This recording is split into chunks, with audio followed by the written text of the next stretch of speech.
Samsung has released a new entry-level phone, the Galaxy A06. What can you expect from one of Samsung's least expensive phones? I'm Will for GSM Arena, and let's find out in our Galaxy A06 review.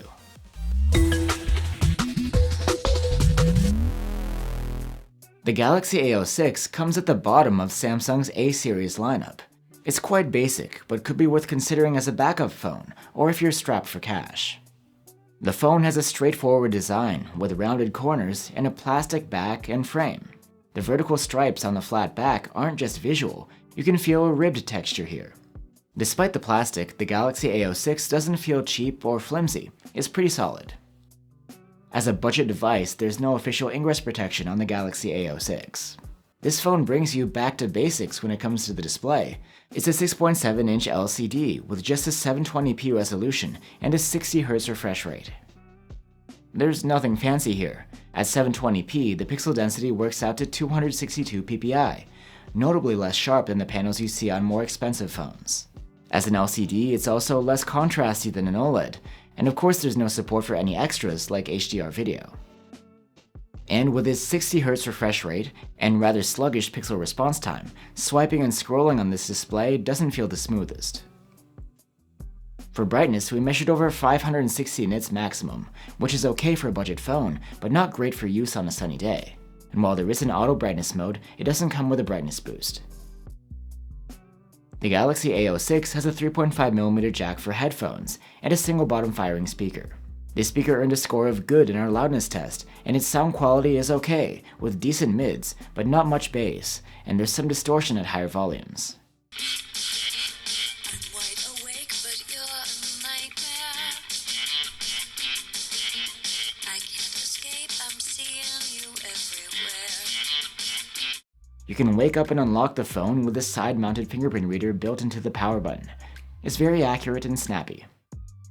And the Galaxy A06 can come with 64 or 128 gigs of storage, and that is expandable through microSD card. The onboard storage is the eMMC 5.1 variety though, rather than the faster UFS. The interface of the phone is Samsung's One UI 6.1 on top of Android 14. It actually provides most of the features you'd get on more expensive Samsung devices. Of course, you are missing those fancy Galaxy AI features, but those are mostly reserved for the flagships anyway. And for software support, Samsung promises 2 years of major OS updates and 4 years of security patches here. Samsung has gone with the MediaTek Helio G85 chipset here for the Galaxy A06, and this is one we've seen in budget devices before. It's far from a powerhouse, and it doesn't support 5G connectivity. In benchmarks, the Galaxy A06 comes in at the bottom of the charts, and unfortunately, the combination of a modest chipset, not a lot of RAM, and slower storage means that the user experience on the Galaxy A06 is far from hiccup-free. It's not just about gaming either. Even when performing routine tasks, we encountered stutters and lag, and animations and transitions feel sluggish. At least the battery life is good. The Galaxy A06 has a 5000 mAh battery, and it earned a respectable active use score of 13 hours and 50 minutes in our tests.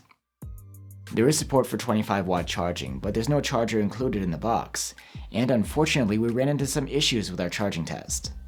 We tried charging with a few compatible adapters, but regardless, the phone wouldn't charge at more than 2 watts. We're pretty sure that this is a defect with the review unit. But the charging of the Galaxy A06 should be similar to that of the Galaxy A05s, which was able to go from 0 to 43% in half an hour, and a full charge took about an hour and a half. The camera setup of the Galaxy A06 is quite simple. There's just a single 50-megapixel camera on the back, paired with a depth sensor. Because of pixel binning, the main cam's photos come out at 12.5 megapixels by default. The contrast isn't great, and neither is the dynamic range. These photos don't have much detail, and colors especially look somewhat off. The issue with colors comes through stronger in indoor shots. There is a 2x zoom toggle, and these digitally zoomed photos look soft and even a bit blurry. In low light, the results aren't great. The photos are noisy, and the dynamic range leaves a lot to be desired. You can enable a dedicated night mode, which helps out with the dynamic range and cleans up noise, but it also smooths out a lot of the detail. Videos from the main cam look quite poor. The color rendition is off and there's heavy over-sharpening. On top of that, there is no video stabilization here whatsoever. Selfies from the 8-megapixel front-facing camera are quite poor.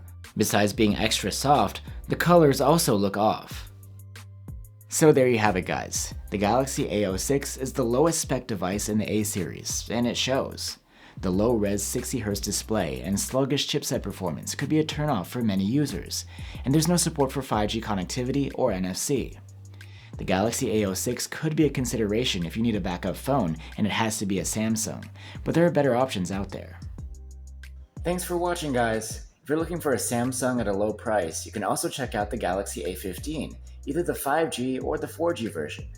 Let us know what you think, and I'll see you on the next one.